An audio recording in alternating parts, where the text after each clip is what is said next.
ஆமா, அரசியல் தான் சீமான் இருக்காரு. சீமான் அரசியல் தான் இருக்கிறாரு. அரசியலுக்காக தான் பேசுறாரு. நான் ஏன் அத அரசியலுக்கு இல்ல, சீமானுக்கு கொள்கை எல்லாம் சரின்னு நான் ஏன் டிஃபெண்ட் பண்ண வேண்டிய அவசியம் இருக்கு? He's in politics. அண்ணாவே சொல்லிட்டானே.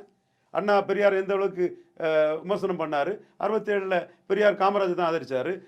ஆட்சியில் பச்சை தமிழனை கண்டேன். உங்களுக்கு தமிழனுக்கு இவனை லீட் பண்ணதுக்கே தகுதி கிடையாது. காமராஜ் தான் உங்களை லீட் பண்ணக்கூடிய தமிழன். அவன் முன்னாடி போங்கன்னாரு. சேர சோழ பாண்டியனோட காமராஜ் பெரியவன்னு சொன்னார். எம்ஆர் ராதா அவருக்கு ஆளு காமராஜுக்கு அவனா சொன்னால் சுட்டு கொண்டு போடுவோம்னாரு.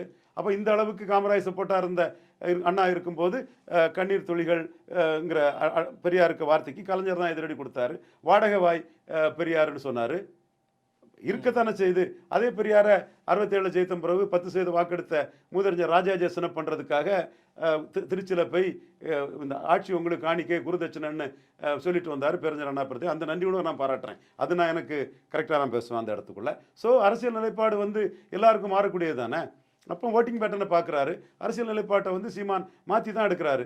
பறையர் தேவேந்திர குல வேளாளருக்கு 5% 5% உயர்த்தி கொடுன்னு கேட்குறாருன்னு சொன்னால் அவர் ஓட்டிங் பேட்டர்னை பார்க்குறாரு. யார் தனக்கு ஓட்டு போடுறானோ அவனுக்காக நம்ம அரசியல் பண்ணணும்னு பார்க்குறாரு. இதில் தப்பு ஒன்றும் இல்லையே. இது அவருக்கு உயர்வை தான் கொடுக்கும், லாபத்தை தான் கொடுக்கும், வளருவாருன்னு நான் சொல்கிறேன்.